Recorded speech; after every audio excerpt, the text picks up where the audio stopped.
Hola hermanos, ¿cómo están? Es un gusto estar mediante esta tecnología con ustedes en este tiempo y es un privilegio realmente para mí acompañarles. Muchos de ustedes ya me conocen, algunos no. Mi nombre es Walter Martini, soy de Lanús, vivo en Lanús. Nuestra iglesia es la iglesia del Amparo de la Cruz en Temperley. Estoy casado, tengo 3 hijos, una hija ya casada, soy consultor psicológico. Y es un privilegio y un honor poder compartir con ustedes este tiempo la palabra de Dios. Yo estoy inspirado en esta tarde para hablarles algo respecto a Primera Tesalonicenses, que es una carta que amo, me gusta mucho. La iglesia en Tesalónica es una iglesia particular porque recibió muchas alabanzas y muchos reconocimientos de parte del apóstol Pablo. Fue una iglesia que se fundó en ese segundo viaje misionero de Pablo, un viaje intenso, vertiginoso. Es el viaje en el cual Pablo puede llegar a Europa y fundar ahí las iglesias como las de Filipo, Éfeso, Berea, Tesalónica. Un viaje realmente muy importante y muy valioso.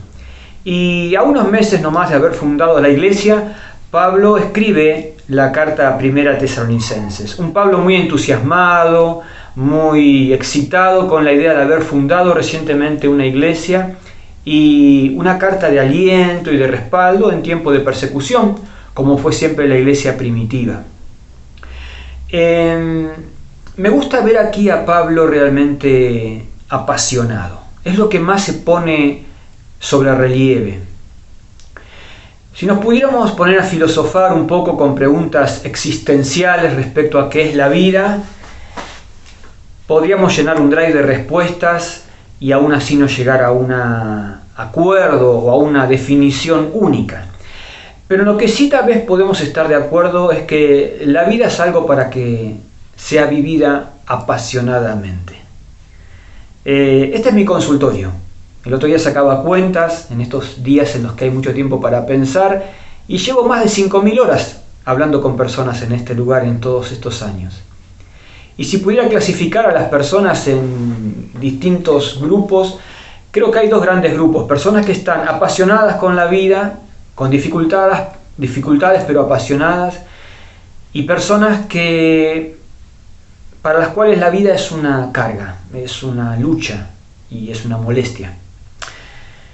Ahora, la cosa no se resuelve solamente con vivir apasionadamente la vida, porque claramente podemos estar apasionados en la vida, pero por cosas que están erradas en sí y que a futuro no tienen un buen destino. Lo bueno de los hijos de Dios y lo bueno de la palabra de Dios es que nos ubica y nos pone en un sentido alineado de nuestra pasión para vivir con lo que Dios dice que nos tenemos que apasionar. Yo quiero leerles 2 textos inicialmente de Primera Tesalonicenses capítulo 3, versículos 7 y 8. Fíjate lo que Pablo le escribe a los tesalonicenses en una extensa introducción que dura los primeros 3 capítulos. Por ello, hermanos, en medio de toda nuestra necesidad, dice Pablo, y aflicción, fuimos consolados de vosotros por medio de vuestra fe, porque ahora vivimos si vosotros estáis firmes en el Señor. Es muy fuerte lo que dice acá. Ahora lo vamos a leer en otra traducción. Ahora vivimos, dice Pablo, si vosotros estáis firmes en el Señor.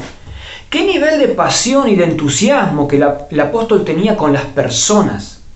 Y esto es lo que a mí me sorprende. Porque creo que a veces nos pasa como iglesia estar en una especie de distanciamiento, pero no como el distanciamiento del coronavirus, que fue un distanciamiento en el que obligatoriamente teníamos que tomar una distancia geográfica, sino un distanciamiento que tiene que ver con la falta de pertenencia, de deseo y de intensidad en el vínculo con las personas. Y eso sí me parece preocupante.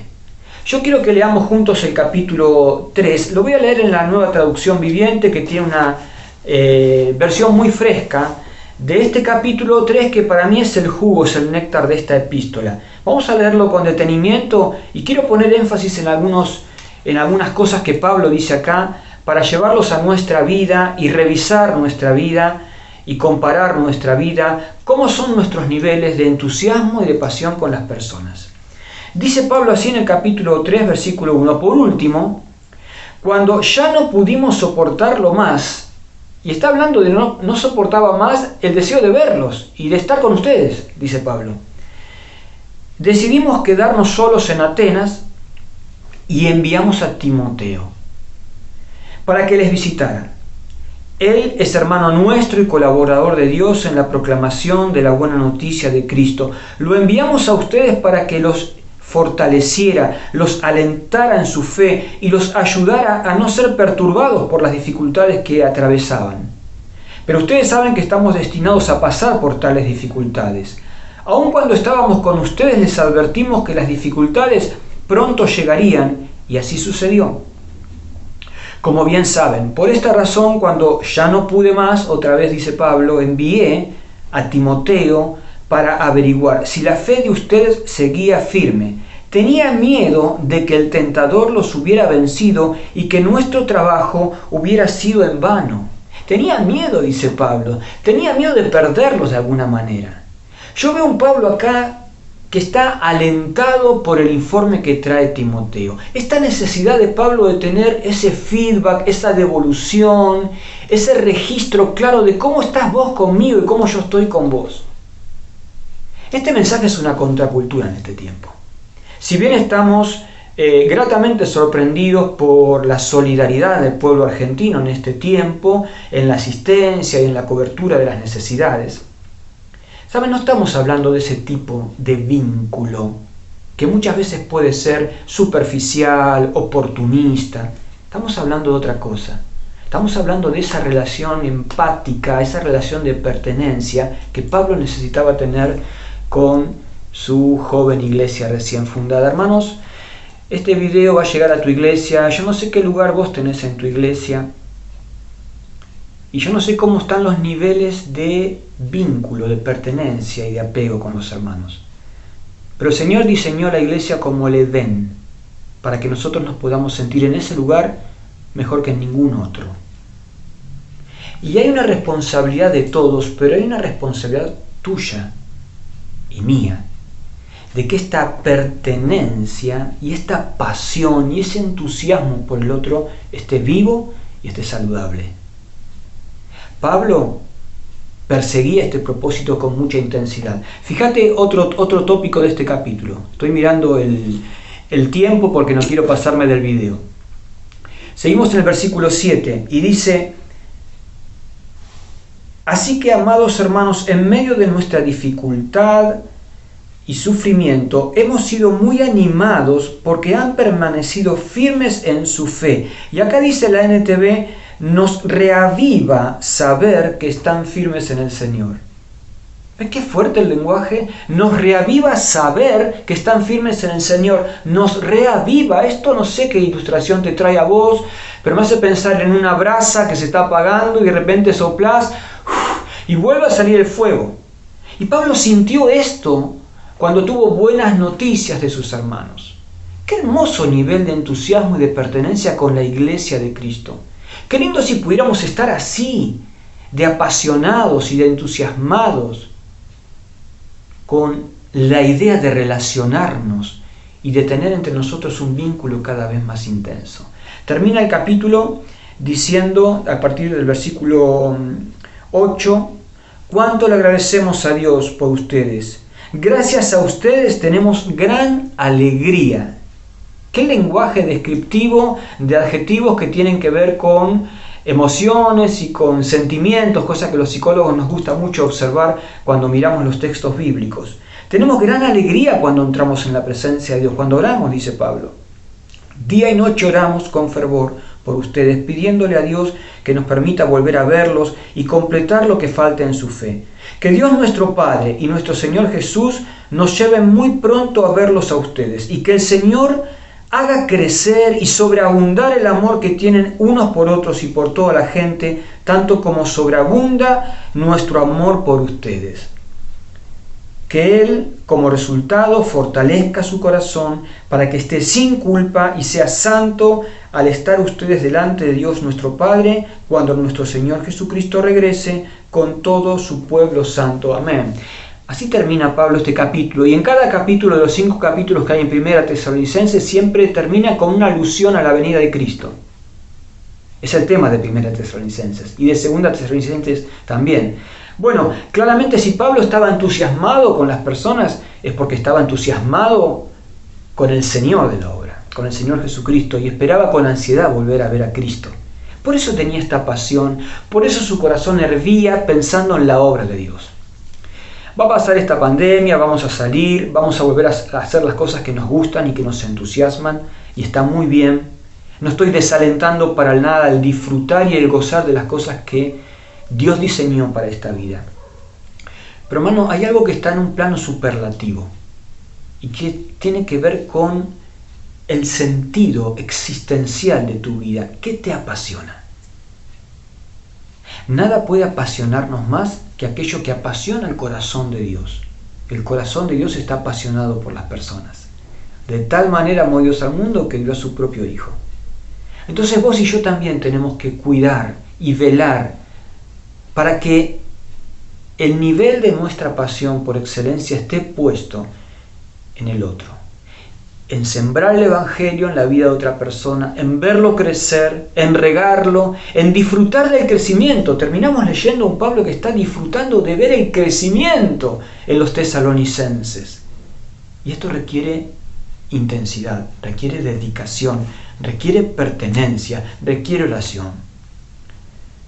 Tratemos de vacunarnos en contra de un distanciamiento espiritual y anímico que es triste muchas veces ver en las iglesias. Termino con esa ilustración tan linda de el buen samaritano. ¿Se acuerdan? Cuando ese hombre encuentra a aquel herido tirado en el suelo al cual habían abandonado y le lleva al mesón y lo dejan ahí para que lo cuiden. Yo creo que nosotros somos los tres integrantes en algún sentido de esta ilustración. Somos el herido al cual el Señor vino a rescatar. Estábamos heridos de muerte y el Señor bajó del cielo, como que el samaritano bajó de la cabalgadura y asistió a aquel herido. Somos también nosotros los encargados de poner encima de la cabalgadura aquel que está tirado en el piso, de cuidar al otro, de dar nosotros también de nuestro aceite y de nuestro vino, del Espíritu Santo y de la sangre de Cristo en el mensaje de salvación para curar a otro. Y somos también ese mesonero que recibe y que tenemos la responsabilidad de cuidar al otro también.